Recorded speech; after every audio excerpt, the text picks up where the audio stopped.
Subscribe कीजिए SM education को educational video पाने के लिए और बेल आइकन को प्रेस कीजिए सबसे पहले वीडियो के नोटिफिकेशन पाने के लिए। नमस्ते, मैं सुलता महाराणा। आप सबका स्वागत है मेरे YouTube channel SM education the educational platform पर। आज हम खेतीज कक्षा 10 भाग 2 लेसन 12 गद्य खंड के लखनवी अंदाज, जिसके लेखक है यशपाल, यह प्रस्तुत करने जा रही हूँ। यशपाल का जन्म सन 1903 में पंजाब के फिरोजपुर छावनी में हुआ। प्रारंभिक शिक्षा कांगड़ा में ग्रहण करने के बाद लाहौर के नेशनल कॉलेज से उन्होंने बीए किया।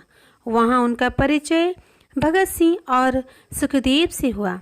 स्वाधीनता संग्राम की क्रांतिकारी धारा से जुड़ाव के कारण वे जेल भी गए। उनकी मृत्यु सन 1976 में हुआ। यशपाल की रचनाओं में आम आदमी के सरोकारों की उपस्थिति है। वे यथार्थवादी शैली के विशिष्ट रचनाकार हैं। सामाजिक विषमता, राजनीतिक पाखंड और रीढ़ियों के खिलाफ उनकी रचनाएं मुखर है। उनके कहानी संग्रह में ज्ञानदान का तूफान, पिंजरे की उड़ान व दुलिया फूलों का कुर्ता उल्लेखनीय है। उनका झूठा सच उपन्यास भारत विभाजन की त्रासदी का मार्मिक दस्तावेज है। अमिता, दिव्या, पार्टी कॉमरेड, दादा कामरेड, मेरी तेरी उसकी बात उनके अन्य प्रमुख उपन्यास हैं। भाषा की स्वाभाविकता और सजीवता उनकी चरणागत विशेषता है। यशपाल ने लखनवी अंदाज व्यंग यह साबित करने के लिए लिखा था कि बिना कथ्य के कहानी नहीं लिखी जा सकती, परंतु एक स्वतंत्र रचना के रूप में इस रचना को पढ़ा जा सकता है। यशपाल उस पतनशील सामंती वर्ग पर कटाक्ष करते हैं जो वास्तविकता से बेखबर एक बनावटी जीवन शैली का आदी है। कहना होगा कि आज के समय में भी ऐसी परजीवी संस्कृति को देखा जा सकता है, अर्थात पहले की जो शानो शौकत, राजवाड़ा, नवाबी ढंग, ये सब जब थे तो लोग उसे करते थे, लेकिन आजकल लोग दिखावे के लिए दिखावा करते हैं, उसका हो या ना हो, लेकिन उस तरह से पेश की करते हैं। तो हम लखनवी अंदाज पढ़ते हैं। तो नाम ऐसा हुआ है लखनवी अंदाज, ज़रूरी नाम के पीछे कुछ है, यानी लखनवी नवाबों का शहर है और अंदाज यानी स्टाइल, तो लखनऊ के नवाब के स्टाइल कुछ अलग थे, तो इसीलिए पाठ का नाम लखनवी अंदाज आया है। तो मुफसिल की पैसेंजर ट्रेन चल पड़ने की उतावली में फुकार रही थी, यानी वो अपना हॉर्न बजा रही थी। ट्रेन उसका समय हो गया था, वो चलना चाहती, इसलिए वो अपना हॉर्न बजा रही थी। आराम से सेकंड क्लास में जाने के लिए दाम अधिक लगते हैं, यानी अगर आप सेकंड क्लास का लेते हो बोगी तो आपको कुछ दाम अधिक देना पड़ता है। दूर तो जाना नहीं था।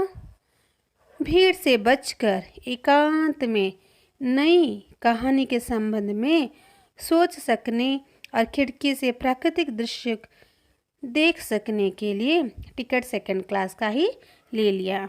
यहाँ पर जो लेखक है ये कुछ लिखना चाहते हैं, तो उन्हें एकांत में बैठना है, इसलिए इन्होंने सोचा कि दूर तो नहीं जाना है, पास में उतर जाएंगे, और एकांत में बैठने के लिए सेकंड क्लास में उन्होंने बुकिंग कर ली। और एकांत में बैठने के लिए, कहानी हो या कविता के लिए, आपको विचार मिलते हैं, आपको शब्द मिलते हैं, और प्रकृति को देखकर भी कुछ मिल जाए, ये सोचकर लेखक सेकंड क्लास बॉगी में चढ़ गए। गाड़ी छूट रही थी। सेकंड क्लास के एक छोटे डिब्बे को खाली समझकर जरा दौड़कर उसमें चढ़ गए। अनुमान के प्रतिकूल डिब्बा निर्जन नहीं था। वो जो ऐसा सोच रहे थे कि क्या डिब्बा निर्जन रहा होगा, लेकिन ऐसा नहीं था। एक वर्थ क्या होता है? जो एक सीट मिलती है ना जहाँ पर हम बैठते हैं और सोते हैं ट्रेन में, उस सीट को बर्थ बोलते हैं। ओके। पर लखनऊ की नवाबी नस्ल के एक सफ़ेद पोश सज्जन बहुत सुविधा से पालथी मारे बैठे थे। जो डिब्बे में लेखक चढ़े, सोचे वो निर्जन होगा, कोई नहीं होगा, लेकिन वहाँ पर एक लखनवी वे सज्जन वहाँ पर बैठे थे। सामने दो ताजे चिकने खीरे तौलिए पर रखे थे। हाँ, तो खीरे यानी कुकुम्बर, ककड़ी होती है ना, खीरा, तो तौलिए में रखे हुए थे साफ। डिब्बे में हमारे सहसा कुछ जाने से सज्जन की आंखों में एकांत चिंतन में विघ्न का असंतोष दिखाई दिया। और लेखक ने जल्दी से, जब ट्रेन तो छूट रही थी और उन्होंने उस डिब्बे में, सेकंड क्लास के डिब्बे में जब जल्दी से कूद दिया, तो ऐसा प्रतीत हुआ, ये लेखक सोच रहे हैं कि जो सज्जन है, लखनऊ के जो सज्जन वहाँ पर बैठे, उनके जो मन है, उनके चिंतन में कुछ विघ्न हो गया, वो कुछ असंतोष हो गए, ये सोचने लगे। सोचा हो सकता है यह भी कहानी के लिए सूझ की चिंता में हो, या खीरे जैसी अपदार्थ वस्तु का शोक करते देखे जाने के संकोच में हो। देखिए यहाँ पर लेखक सोच रहे हैं अपनी मन की बात। वो भी सोचे शायद ये भी अकेले इसलिए, एकांत इसलिए बैठना चाहते हैं कि इनको भी कुछ लिखना है, कहानी लिखना है। हाँ, ये एक कारण हो सकता है।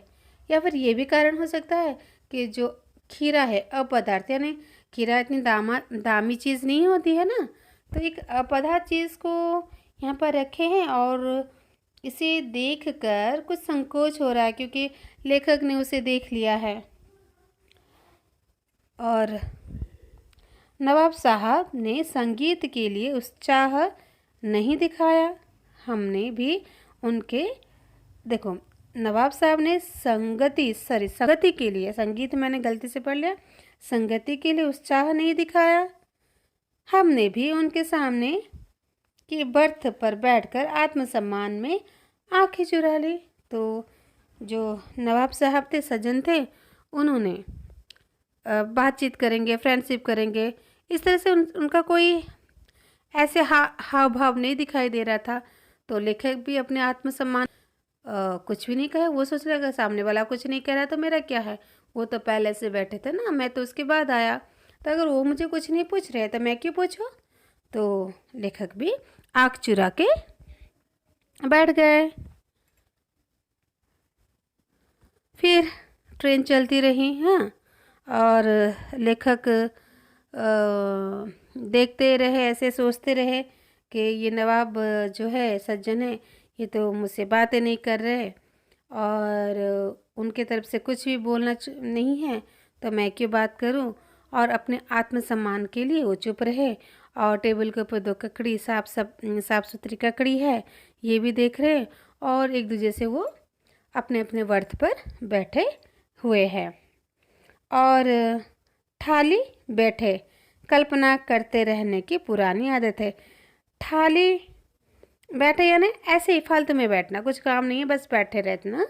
हाँ, और कल्पना में यानी सोचने लगे, अपनी पुरानी आदत में सोचने लगे। नवाब साहब की असुविधा और संकोच के कारण का अनुमान करने लगे। और लेखक क्या करने लगे, जो नवाब साहब है उनके मन में जो संकोच है, क्या सोच रहे। लेखक ये सोच रहे, जो सज्जन है, नवाब जो है, ये मेरे बारे में क्या सोच रहे। तो ये अपने आप से सोचने लगे, कल्पना करने लगे, अनुमान लगाने लगे।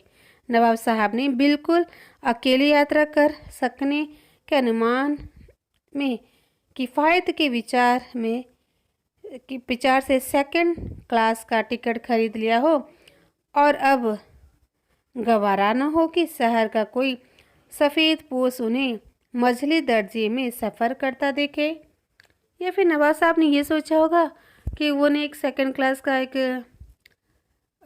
तो डिब्बा अपने लिए बुकिंग कर लिया है, और मझले यानी मिडिल क्लास, और एक मिडिल क्लास के व्यक्ति के साथ सफ़र करना उन्हें अच्छा नहीं लगता हो। क्या ये सोच रहे हैं? ऐसे लेखक सोच रहे हैं। अकेले सफ़र का वक्त काटने के लिए ही खीरे खरीदे होंगे।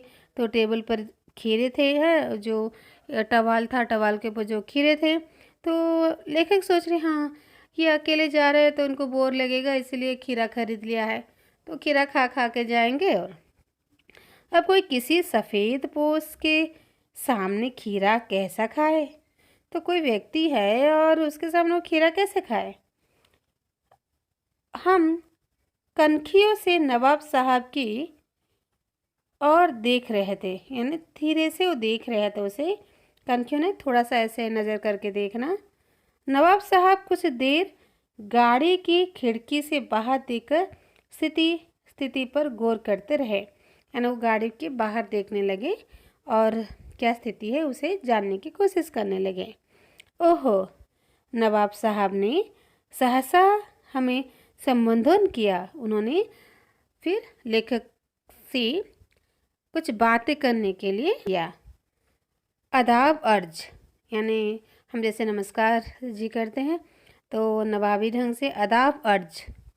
जनाब, खीरे का सुख फरमाएंगे? नवाब साहब का सहसा भाव परिवर्तन अच्छा नहीं लगा। उनके बोलने का ढंग लेखक को अच्छा नहीं लगा। वो सोच रहे कि हाँ बस ऐसे ही पूछ लेते हैं। उन्हें लगा फॉर्मेलिटी पेश कर रहे हैं। भाप लिया। आप शराफत का गुमान बनाए रखने के लिए हमें भी मामूली लोगों की हरकतों से लथेट लेना चाहते हैं। जवाब दिया, शुक्रिया, केवला सुख फरमाए। उन्होंने धन्यवाद लिया और बोले, आप ही लीजिए। किबला यानी आप। फिर नवाब साहब ने फिर एक पल खिड़की से बाहर देखकर गौर किया और दृढ़ निश्चय से खीरे के नीचे रखा तौलिया झाड़कर सामने बिछा लिया। सीट के नीचे से लोटा उठाकर दोनों खीरों को खिड़की से बाहर धोया और तौलिए से पोंछ लिया।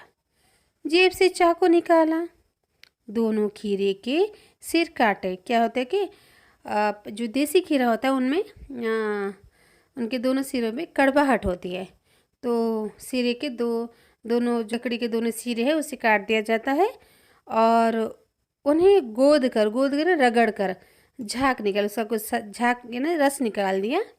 फिर खीरे को बहुत एहतियात से छिलकर फांकों को करीने से तौलिए पर सजाते गए और फिर उसे छीलकर फांकों यानी उसे गोल गोल काट कर तौलिए में सजाते गए। लखनऊ स्टेशन पर खीरा बेचने वाले खीरे के इस्तेमाल का तरीका जानते हैं। ग्राहक के लिए जीरा मिला नमक और पिसी हुई लाल मिर्च की पुड़िया भी हाजिर कर देते हैं।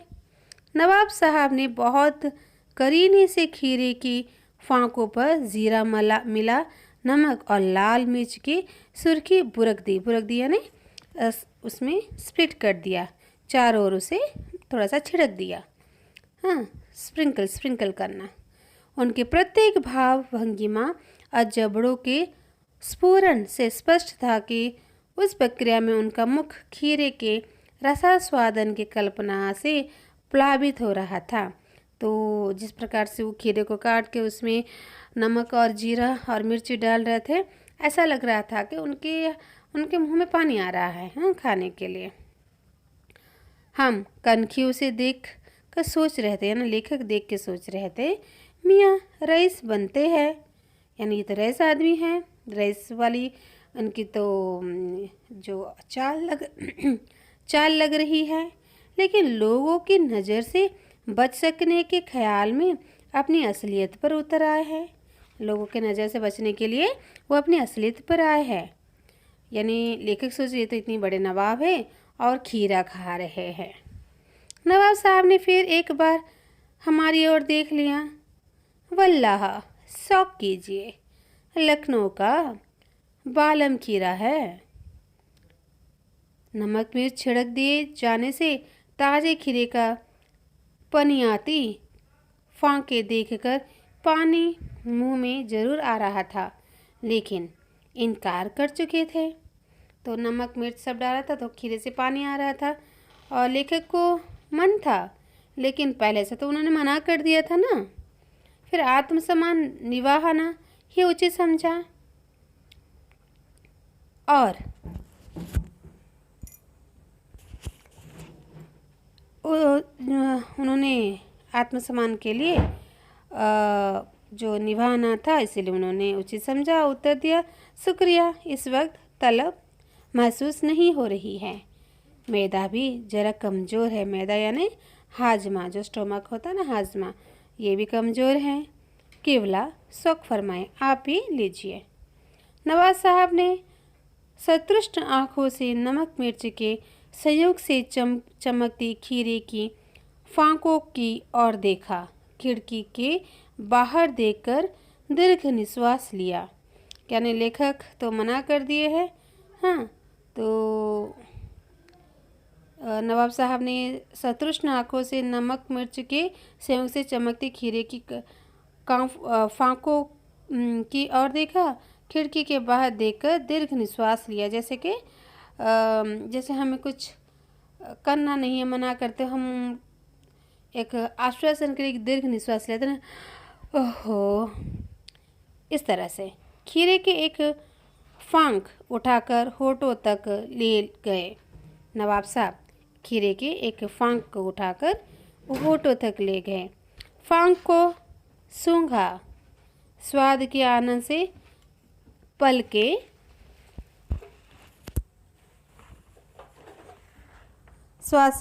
पलके मूंद गई। मुंह में भर आए पानी का घूंट गले से उतर गया। तब नवाब साहब ने फांक को खिड़की से बाहर छोड़ दिया।